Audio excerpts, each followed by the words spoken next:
Welcome to the Utah Street Banter Podcast. Welcome, everybody, to another episode here on the Utah Street Banter Podcast. I'm Cody. Like always, with me is Elijah. What's up, man? How are you?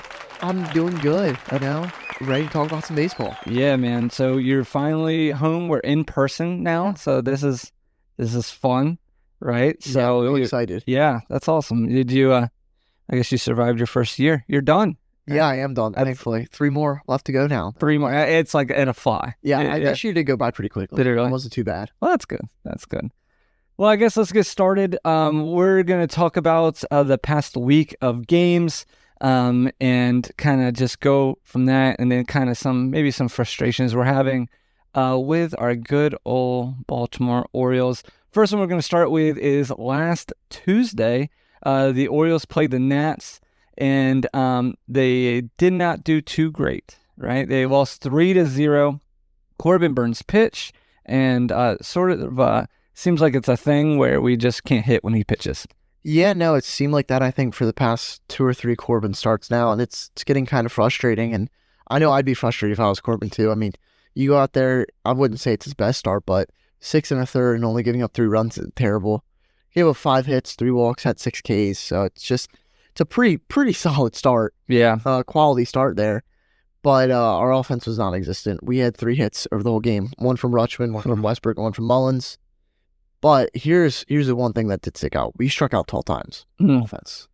I don't know if you do the math for... Was Randy Johnson pitching for the Nationals? Oh, okay. He pitched for us, though, a couple days later. Yeah. So right. Me and Cody have a joke along where I am calling Cole for the next Randy Johnson. Gotcha. As you can tell, that's what he's been doing. Yeah. But we struck out 12 times, which if you're going to do the math, that's almost half of our at-bats. You only have 27 in a game.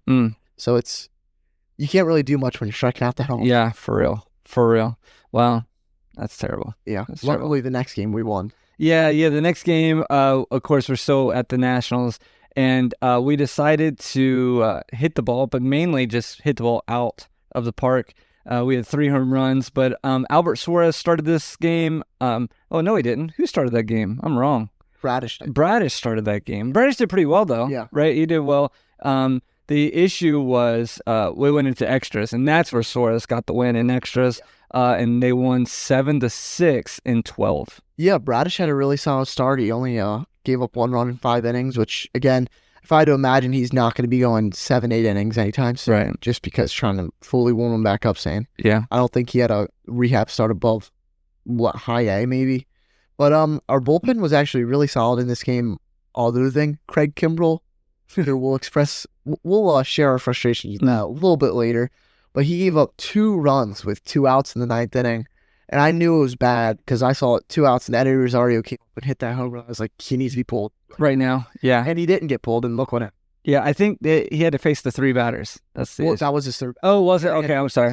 Yeah. That was his third batter. Yeah. And did you call Hyde? You should have just I got out the bullpen, but it was he didn't answer. Yeah, I got you. He didn't want me to be right. Yeah, exactly. But we scored more runs in extra innings than we scored in regular time. We scored 2 in the 11th, 2 in the 12th.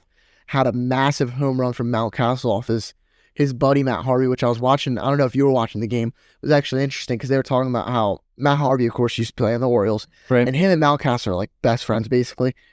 And counting this at bat, they have faced each other twice. Both times ended in an over. Yeah, he's getting pegged next time. Yeah. You're just pegging him. You're like, you know what, dude? Yeah, I'm not dealing with this. But we ended up scoring. Luckily, we're able to hold off some runs. Obviously, the whole reason that even though we scored 4 runs, we still had to keep playing because we kept giving up right back. But luckily, we were able to hold through.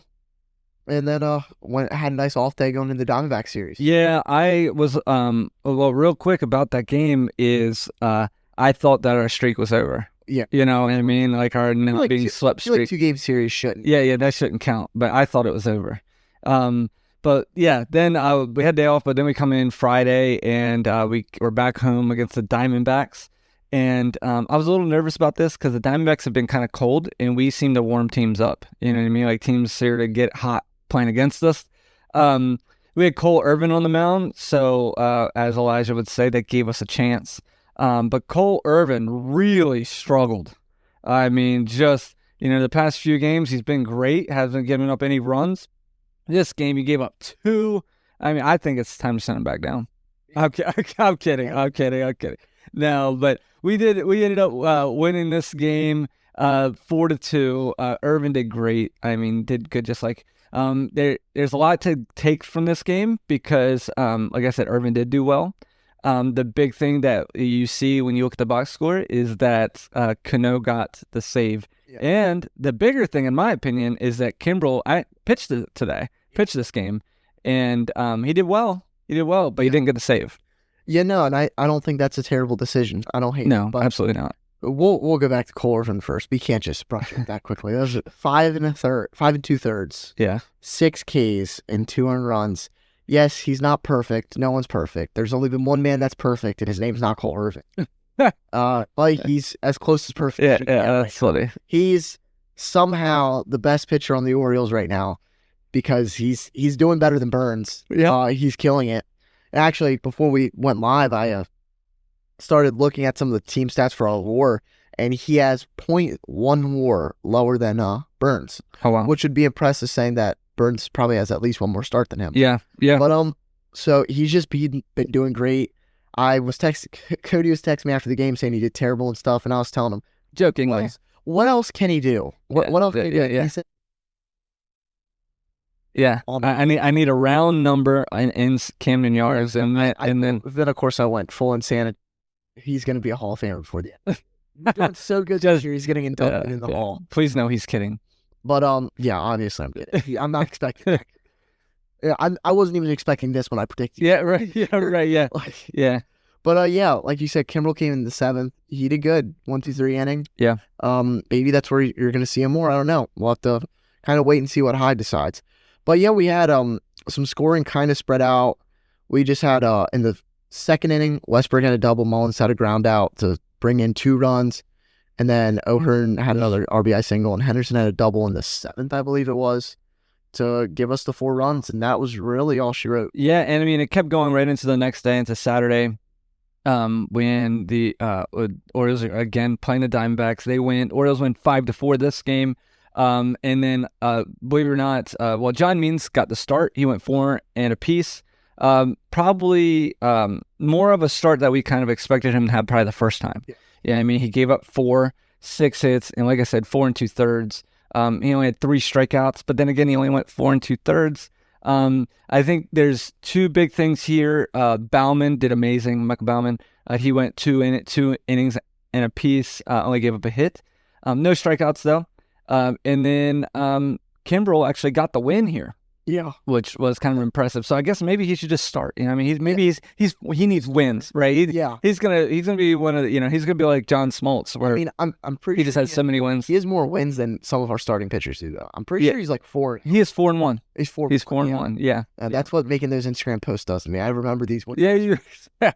But we only, like he said, 1-4-5-4. The one thing he did mention is we walked it off. Yeah, we did. That's Means obviously didn't do great, but I don't think anybody's, like, when your worst start of a week is giving up 4 runs in almost 5 innings, that's not terrible, especially when your offense can be able to pick you up.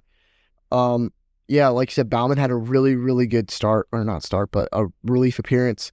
The bullpen did great, held everyone scoreless through the extra innings. Kimbrel didn't give up a run, which is great to see. Yep. Yeah. Because normally you're expecting him to give up runs with no one on base. Good when someone is on base. And the worst thing he can have is up by 2 in the 9th. Yeah. If he were up by 2 in the 9th, I guess he feels like there's a cushion there.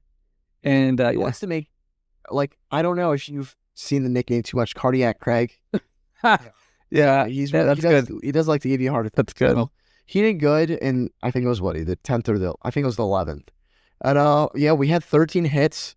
Which you say, well, we only scored 5 runs somehow. They were really, really spread out. Yeah. But Westbrook really came through. He had an RBI double to lead off the scoring in this game as well. It was the game before. And he went 4 for 5, including a walk-off. Man, that's a walk-off himself. Yeah. And just to kind of talk about one thing really quick is, this is an obvious statement, but I was thinking about this on Saturday when I was watching the Pirates game because Paul Skeens started. Yeah. And it was one of those things where I'm like, Paul Skeens is supposed to be, he's going to be a great pitcher. he's on 103, and the Cubs are just like, they're not teeing off, but they're hitting him. You know what I mean? It kind of makes you remember, like, and they're just playing the Cubs, right? We're playing the team that just went to the World Series. So, but it makes you just realize that these are professional hitters. So, like, with John Means coming back from his rehab, and, he's not pitched very much the past 2 years. Yeah. It's pretty impressive, that he's still doing as well as he is with the teams he's facing. You know what I mean? Yeah. So sometimes you see a team and you're like, oh, we should beat them pretty well.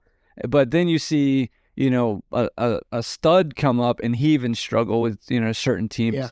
But kind of just puts things in perspective that these are the best baseball players in the world. Yeah, and I think the one thing we definitely need to make sure we do is not to discount. And I know that's not what you're doing. I'm just saying for other people, do not discount Means. He had a bad start, but I think you need to remember he was the one bright spot on our team for many years. I mean, had that no-hitter a while ago, and through the dark ages, he kind of was the only good thing we had pitching-wise. Yeah, I mean, and if a bad starts you giving up 4, I think I'll take that. You know what I mean? If that's our best, our offense can pick it up. Yeah. Sadly, the next game, that didn't quite. No, that didn't quite happen. Sunday, what kind of up and down day. Moms. They hate their moms, right? Yeah. But it was a very confusing game. So basically, we lose 9-2, but it didn't feel 9-2 until the 6th inning. Yeah. You know what I mean? Dean Kremer starts the game. Actually, it's very confusing on how to say he did. He didn't do terrible. He didn't do really good. He gave up some runs, but Cianel Perez really helped him with that because he came in and he let every single run that was on the base in +3. So anyway, I'll let Elijah talk more. The Orioles do lose this game 9-2. Very frustrating. And then they had a brief rain delay. Yeah. 3-minute stop. Yeah. So yeah, just weird. It was all not a great game to watch. Yeah. I remember we're sitting there watching the game, and I'm just like telling my dad, "Can we just watch a movie or something? This is bad." Well, Kremer, right. I don't want to. He didn't do bad. He pitched 5 2/3, gave up 3 earned runs. The problem is he also had 3 unearned runs, right? Which is, I don't know exactly how. Sometimes I feel like the way they count earned versus unearned is interesting, but it's just. But that one play with Gunnar, with Gunnar, and then Corbin just outran it. Yeah, and Corbin outran it, and then before that it was Urias can't make a 10-foot throw to home.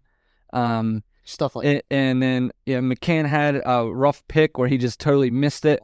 Yeah. It was just, man, I don't know. It was just a frustrating 6th inning. I mean, and that's some of the things where there's multiple things I want to take away from that. I don't like McCann catching as much as he is. Yeah. I think the reason he's playing so much is because it's the day game after a night game, trying to get badly rest. Oh, that's true. I understand that, but then there's also a lot of times where he's playing, and I feel like it's more because he's a righty than anything, and I don't like that. Yeah. Because I think there's something more valuable.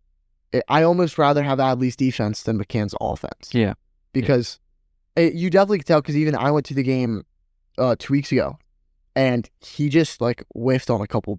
There was just a couple things that were just, what are you doing? Right. And I don't know. Kremer did have 10 Ks though. He had 10 strikeouts. Yeah. Like you said, Cianel Perez did awful. But this is also what I would like to say. Kremer should not have been in the game this long. I think he should have been pulled maybe an hour or two. He should have been pulled when he should have been pulled when the trainers came out. Yeah. I guess he was having a blister issue on his finger. And because the very next batter he goes up a home run. Yeah. You could see they saw something. And McCann's the one that called him out, so he's definitely saw something. Yeah. And that's where I feel like I see a lot with. I don't want to say that I don't like what Hyde does. There's just sometimes decisions like that. I feel like he was already at almost 90 pitches at that point too. Right. It's that deep in the game. Right. It was a close score at that point. We needed to stay in it, but obviously that didn't happen. And then Cianel gave up 2 more runs than he did. Yeah, just frustrating. Suarez, he did really good. He saved our bullpen for us. Mm-hmm. It would have hurt us a lot more if he did. What do you go? He went 3, right? 3 innings pitched scoreless. Yeah, really helped. Even the scoreless doesn't even matter. Just going 3 innings really helps. We only had 4 hits. We had the Adley rush from the Westbrook had no. That was it. Yeah. And then it's one of those things where we went from you get 4 hits that game, and then yesterday's game, Monday's game, we kind of just kept not hitting. Yeah. You know what I mean? So what we had 3 hits against the Blue Jays yesterday. We lose this game 3-2. Another frustrating game. We're going against the team you have to beat.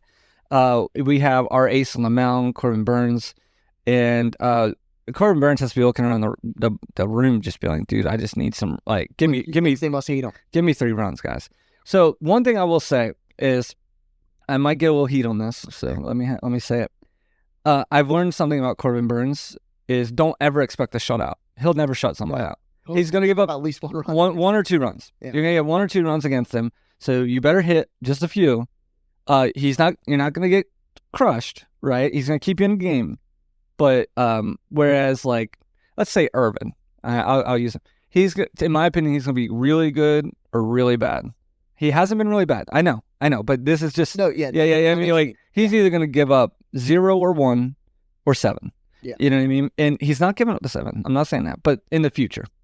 Whereas Burns, I think he's going to give up either 1 or give up 2. Yeah. That's what he's going to give up. He always makes one pitch where you're just like, dude, but do I want him on my team for the rest of his life? Yes. Yeah. You know what I mean? So, like, and that's, I think, like what you're saying, I think it's just more consistency, because you can't expect someone, he's consistent in that he's not going to give up more than 3 runs in a game. Yeah. And okay, yeah, maybe he'll have 1 shutout here or there, but that's not. I rather him give up consistently 1 or 2 runs a game than him give up 0-0-5, 0-0-5. Like, obviously, I know I love Corbin, but I'd rather Corbin Burns than Corbin. Yeah, game 1 of the World Series. I think a perfect example is Dean Kramer. That's pretty much what he's done this year. Yeah. Obviously, that's true. 3 runs. That's Most true. of the time, I feel like it's either like a lot or nothing, run or like 6. Yeah, that's good. Yeah, you're right. I mean, yet again, look at Corbin Burns. He's like top 10 in the league in pretty much every pitching stat. There's a reason that he could win a Cy Young this year. Yeah.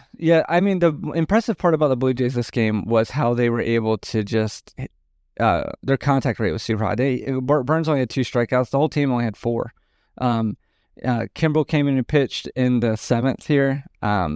So it was just, like I said, I just, in my mind, you have to win Burns starts because of what he can do. I don't know if the offense is just like, oh, we have Burns on the mound, so, we just got to hit a little bit. Yeah, they all took off except for Adley. Yeah, they keep doing it. This is the 3rd time. Yeah. I mean, luckily, it would have been a lot worse of a game if Adley wasn't playing because he was we had 3 hits, and he was 2 of them. Yeah. And both of those hits were runs. Yeah, it's just super frustrating. Yeah, it's kind of a sad day when you have 2 home runs and only 2 RBIs. Yeah.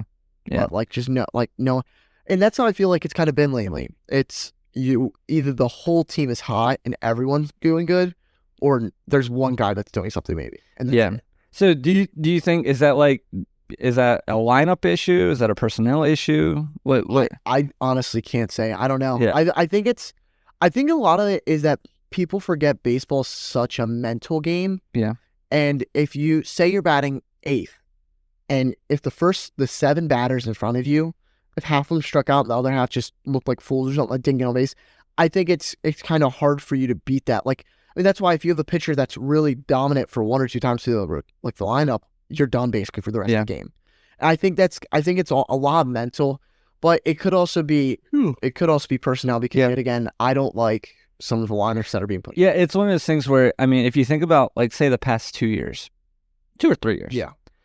Who's batting 3rd for you? 3rd or 4th? Probably Santander. Yeah, probably Santander.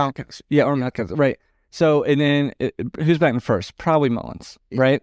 Well, Santander and Mullins are our 2 worst hitters in our 2 lowest hitters and on the team right now. Santander, though, his stats don't really show the full picture. If you look at like his past 15, I agree. It's coming up. Should have been. Yeah. I don't know why we saw Jordan Westburg batting 7th or 8th most of the time. Right, he's one of our best hitters. Right, but I guess the issue, the reason why Tony Taters is able to stay where he's at is he's batting at 212 right now. Yeah. But it seems like every other game he hits a home run. Yeah. I mean, so he's giving you that hope, but Mullins, man, is not.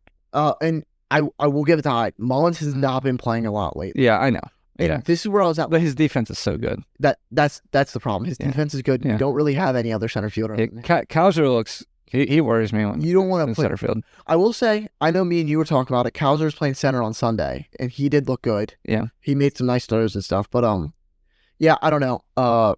Yeah, I would just say about Santander though, he does have plus stats for his batting average is really his only down stat, on base. His slug and OPS. How many home runs did he have this year? So 4? 7. Seven. Okay. Yeah. Yeah. No, he's top 10 in our team in WAR. Yeah. So like I feel like, but yet again, if Heston Kjerstad has his stats, he's not playing. Yeah. Right. That's I think it also comes down to being a veteran. Yeah. We like. Who else are we going to play? Ryan McKenna? Right. But I was at the point talking about Mullins last night when we played. Mullins came up 9th inning, runners on 1st and 3rd because Westberg, our hottest hitter, got walked. I was almost at the point where I wanted them to put Kyle Stowers in the bat, who just got. Yeah, so here's my issue with, we're going to stay on last night's game really quick, is so it's the bottom of the 10th. He's got him in on 2nd. We're down by 1 because that runner has to score every inning, right? Santander flies out, gets him over to 3rd. I think he did exactly what he was supposed to do, right? He hit to the right side. And then Colton Cowser comes out and gets called out on looking. Like, gets pitched right down the middle. Like, you can't have that. Like, you just touched the ball. He baffled the announcers. Like it was insane. Like, could not have been more down the middle. Right. Just touch the ball. Down. I like, you can't even get the 2 strikes there. Yeah. Like, you just got to, like, that was so frustrating for me. Yeah. Because you just have to want that moment. You know what I mean? And then Westbrook gets up and you're like, all right, well, we still got a chance. Yeah. And they did the smart thing and pitched around him. Yeah. I would have done the same thing. No, I would not. That's why I'm surprised they didn't just when you see Cedric on, you could put the ball on the tee. He'd strike out. That's terrible. I'm sorry. No, yeah. But really bad. But it is, and I like Cedric too. Like, I mean, I don't think right now we have a better center field option defensively. Yeah. And I think if Cowser's defense was better, Cedric would barely be playing. Yeah. That's the only problem. I don't think Cowser's one of those that can play center field, but you don't love him there. Right. So trade deadline, do you try to get a bat? You know? How can you? We have 4 hits. I understand we have 4 hits. You also got to think Jose Barrios has one of the best ERAs in the American League. Yeah. And the Blue Jays bullpen is their strength this year. This is my other, and I know you're going to say, our offense has been struggling. Well, here, I pulled these stats and I was telling you about it earlier. We're still 5th in team runs per game. We score 5 runs a game on average. Obviously, last 3 games, we've scored 3 runs on average. But on average, we're still scoring 5. That's 5th in baseball. That's not terrible. And my other thing is, what position would you trade for? Center field. Okay. Righty or right-handed. So what happens when you have Kobe Mayo come up who can play corner outfield? Yeah, but we have Heston Kjerstad and AAA. Yeah, but we don't have a center fielder. You have Kobe Mayo. If you bring him up, you can platoon Austin Hayes and Colton Cowser for center field. Yeah. I also don't think. I think that center field is one of those positions that you sacrifice offense for defense. And let's also try not to be spoiled, Cody. If we have one hole in our lineup out of 8 batters, if we have 8 studs and 1 Cedric Mullins, that's okay. I think. I want 10. We're gonna bat 10. We're gonna be like on travel baseball. If you want to trade, but like realistically, who would you trade for? Yeah, I don't. That's the problem. That's true. We don't have, because then you even look at it. Oh, you want an outfielder? Well, why would we trade for an outfielder when we have like 5? We do. But I just at the moment right now, I'm frustrated. But anyway, no, I know you are frustrated. But I know I was hoping that we would get a starter, but I don't know where a starter would play. Oh yeah, like you want to talk about bunched up? Like, I mean, the only position group that we could trade for at this point is reliever. Yeah, bullpen. Yeah, which I know I told you about this. Bob Nightingale had reports that were interested in Jordan Romano, Ryan Presley, and there was someone else I don't remember. But that's a good sign, I think. Yeah, Ryan Presley, and then the Cardinals. Ryan Helsley. Yeah, right. Yeah, Helsley. Yeah. So that was the other guy.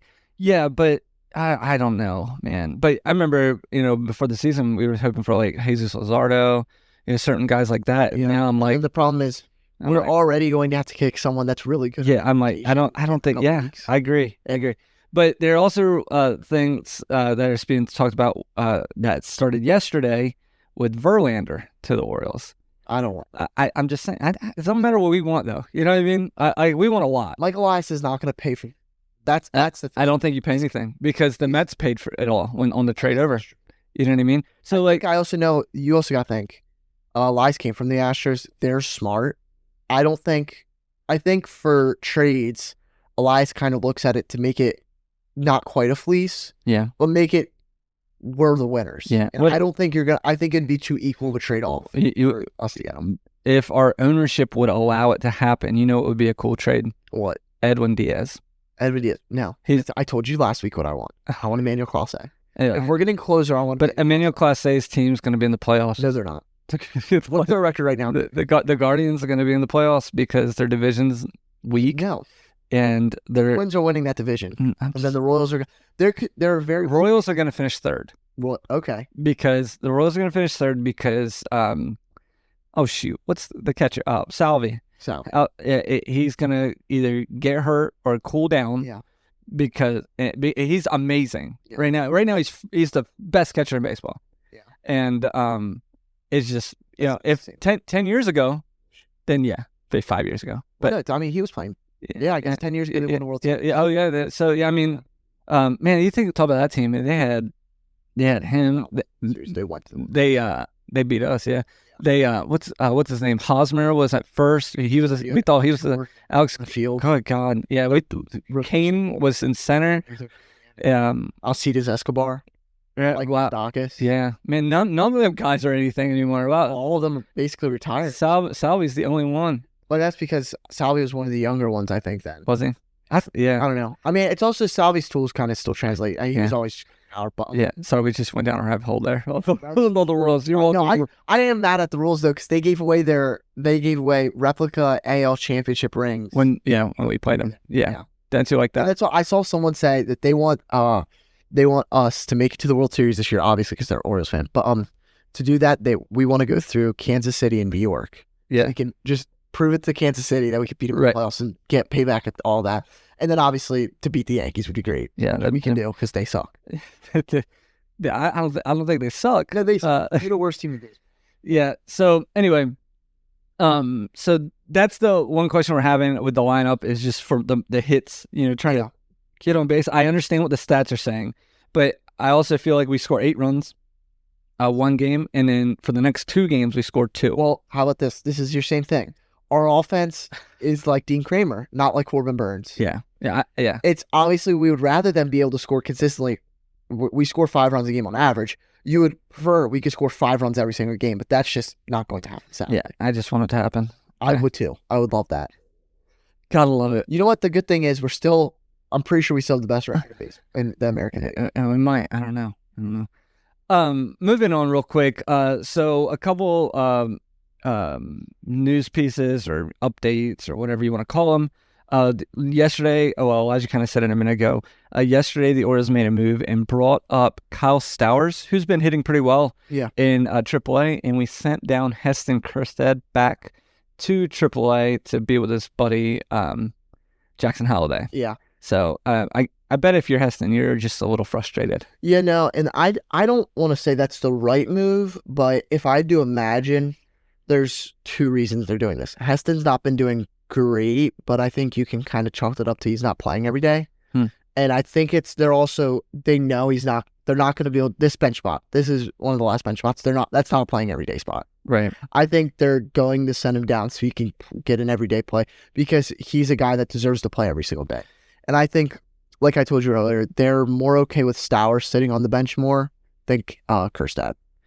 Yeah, and you're right. But the issue I have with it is just how they kind of treated Heston. Which I get. I don't like it at all. I get everything. I mean, like, how many at bats did he get? He had 14. 14 at bats. Yeah, I mean, it's just what do you expect? Yeah, he started 3 games maybe. I mean, you give Cedric. You give anybody except O'Hearn.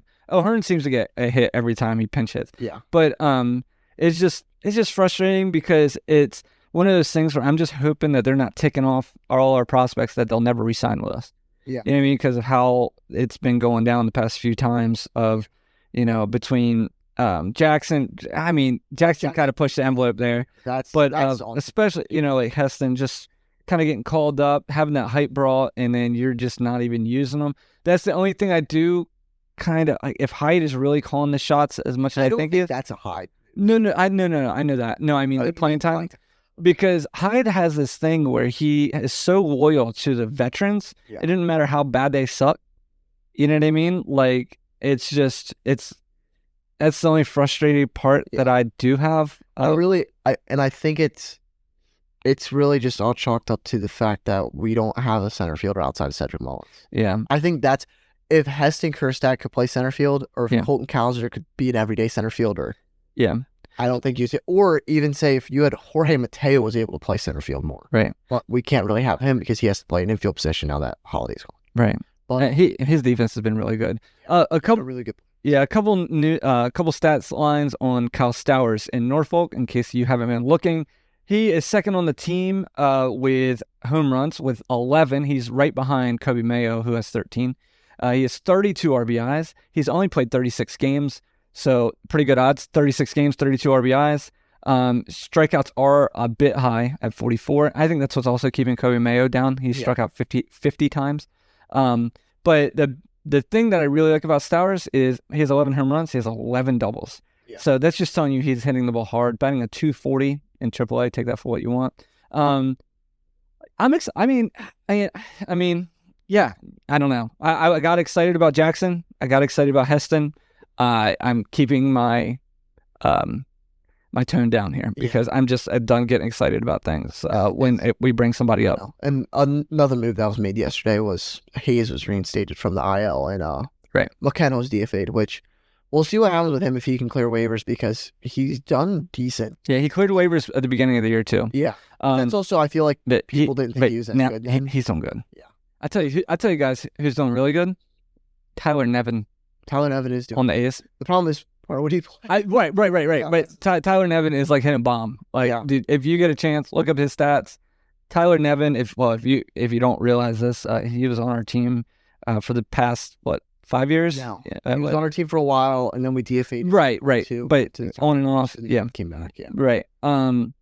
So that's a guy you kind of forget about, and I could kind of see that with Ryan McKenna. You know what I mean? Like just to like the Rockies or something. Right. 25. Yeah, but and you don't want that to happen. But then you're like, dude, I don't have an issue with him at all. Don't go to like the Yankees. That's what you don't want. You don't want him to go in divisions. Yeah, for real, dude. Yeah, and that's what would happen to us. Yeah, right. But I think we can move on right from here to this other question that you have, and it's, is management mistreating our prospects? I think so. Yeah, I think so. I think there's a couple different players, and I understand. I'm not going to try to act like I could be a GM because I couldn't, because I would spend a lot more money than I probably should. Right. But I just think there's certain players that, like, prime example is Connor Norby. He has played more games than anybody else at AAA, any of our other top prospects. Oh, really? He's still a top prospect, top 100, and he's played more games than Holiday, Kjerstad, Cowser, Stowers, all of them combined. He has been at AAA forever, it feels like. And he's done everything he can, I think. Right. I think I think the problem is there's no starting spot for any of these players, which sucks. Yeah. But that's kind of what you hope for. You want these amazing prospects to not even be able to come and play because we have so many people doing so good. And I think kind of the thing that I know I've been saying it, and a lot of Orioles fans have been saying, is that Norby's going to get traded, but it's kind of at the point that you're hurting him and the team at this point. Yeah. Because this is what I keep looking at. For him and Mayo, we have someone on our team named Ramon Arias. He's doing nothing. Yeah, he's nothing at all. Yeah. And look, I'll make a prediction, and this isn't even a prediction. This is what I'm hoping for. Okay. I'm hoping that right now they're looking at our team, they're looking at our infield. They're saying, okay, you have Henderson. He's not going to stop playing. Westbrook's not going to stop playing. And then obviously first base, you have Mountcastle or Hunter. They're going to have to keep playing. Right. That leaves one spot at either second or third base. And that's when Mateo's been playing. And Mateo's been doing pretty well. So I don't know if they're kind of waiting for the yearly hot April, May from Mateo and then fall off and then send somebody down. Right. Because I don't know if they're waiting for that so they can actually bring up a Mayo or a Norby and they can actually play. Because you think they already, by this time last year, they had already called up Joey Ortiz for a couple series. That's true. Yeah. So it's almost, it's kind of like thing, if you don't call him up now, what are you waiting for? Yeah. And I understand you want to have Mateo because he could play infield and outfield, but we don't need him to at this point. Right. We have Kowser and now, of course, Stowers. But I think you almost have to TFA Urias and call a Mayo or a Norby up. If not, you have to trade them. Yeah. And I think we're at the point, luckily, where if you trade them, you're not getting prospects in return. You're getting MLB talent. Right. And because we're getting to the point where we have so much MLB ready talent, we're hurting them. Yeah. Their personal career and the team. Right. And I think it's going to be a come to term. That's why I don't see how we can re-sign Santander. Yeah. I don't see how in 2 years we re-sign Hayes and Mullins. Yeah, I agree.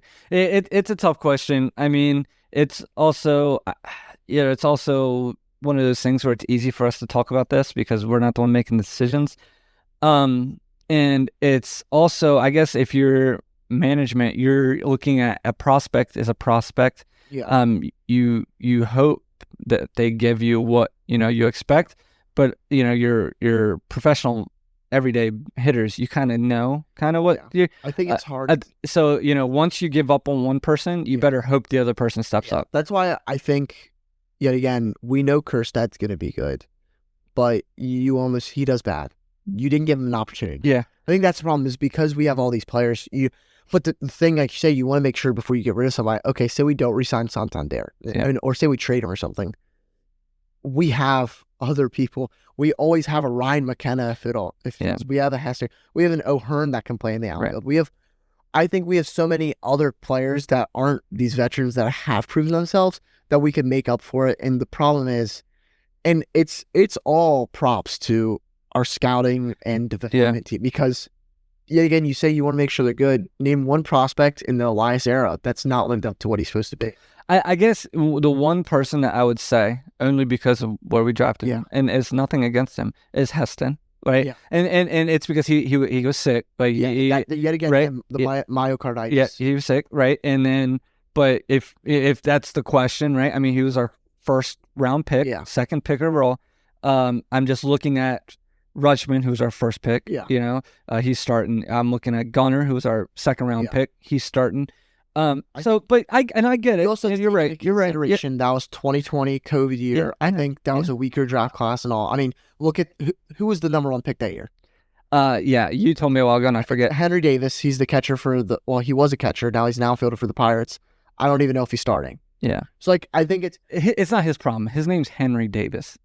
That's a rough name. But the other thing you should be splitting logs. Oh my God. Yeah, I mean, a lumberjack. Yeah. My name's Henry Davis. But and you comment on that? No. I'm gonna just move right past. All right. But you got you got Heston though. He proved himself last year, I think. Right. I don't think he needs to prove himself that he can't perform at Major League, because you have a guy like Kowser. You could have said that last year. Kowser didn't do good. Yeah. And then he found his way. I think you just have to yet again name one prospect that performs well now that didn't take a month to kind of warm up. You're right. You give Kerstad, he doesn't perform in 14 at bats. Yeah. What do you expect? Yeah, I think the biggest issue, we've talked about it in the past episodes, is we have to win now. So with like Rutschman, especially Rutschman, we were able to, and I guess Henderson, you were able to keep them in and kind of let them work. So some things. You don't have weeks that you can let Holiday just keep striking out. Right. Whereas in the past, we could just kind of keep you there. Yeah. And see. But yeah, so I mean, so we'll see how this week goes. Hopefully, it picks up a little bit. Yeah. Luckily, today's only Tuesday, so we'll see how it goes. Tonight we have Kyle Bradish on the mound going against Chris Bassett. Still a game with the Blue Jays. This will be our second game of the series. We have this, and then come Friday, we're staying at home, and we have the Seattle Mariners. And are you going to the game? I'm going to the one on Wednesday. Okay, so I'm going to that one. I'm going to I forget. Okay. I think it's Cole Irvin and okay. Yusei Kikuchi. Okay. Wednesday. week. Gotcha. So I guess that's tomorrow. So My whole week's. oh yeah, right. So man, we're like on-field reporters over here, just going to the games. That's what I'm going to be in the booth with Kevin Brown. You can catch. Yeah. That'd be. I'm the color commentator. There you go. I'm filming. Yeah, you would struggle being a commentator with the Orioles because you would be like, dude, you suck. Or you can't say that. I'd get suspended. You can't say that. Like, dude, what a terrible move by. Yeah, but I'd be fine. Yeah, I'm just listening. Orioles, if you hear me, if you get the opportunity, I'd take it in a heartbeat. Yeah, right. I'll make sure I'll be nice. Yeah, right. Yeah, you don't even have to pay me. Yeah, I do it like 100% for free. Yeah, you just need some lodging. Like, you just need to be able to stay somewhere. I sleep in the warehouse. Right. There's a bedroom there that I can stay in. Dude, there's enough rooms in there. You would think so. Yeah. But until then, we thank everybody for joining us on another episode here on the Utah Street Banter. That was a lot of fun, and I'm glad that we're back in person. Yeah. And I guess we'll be like this for the rest of the summer until you leave me again and decide to go back to college. You know what I mean? And sorry. Yeah, it's whatever. You know what I mean? Like, school's not for everybody, okay, Elijah? Just because you dropped it, everyone asked. Right. Yes. So, but anyway, how's that? It's doing great. It's doing great. But anyway, make sure you follow us on Spotify or Apple Podcasts or YouTube. Hopefully soon we'll be able to have some video of of us doing our episodes, which that'll be fun. But yeah, make sure please like and follow us also on YouTube. On YouTube, I already said that. But on Facebook or X or Twitter, Instagram too. Instagram. If you guys have any questions of stuff you want us to talk about, like I said, you can definitely shoot us a message on any of those, and we'll try to definitely answer some questions, right? All right, guys. Well, thank you, everybody, for joining us, and we hope to see you next week. Yeah, thank you.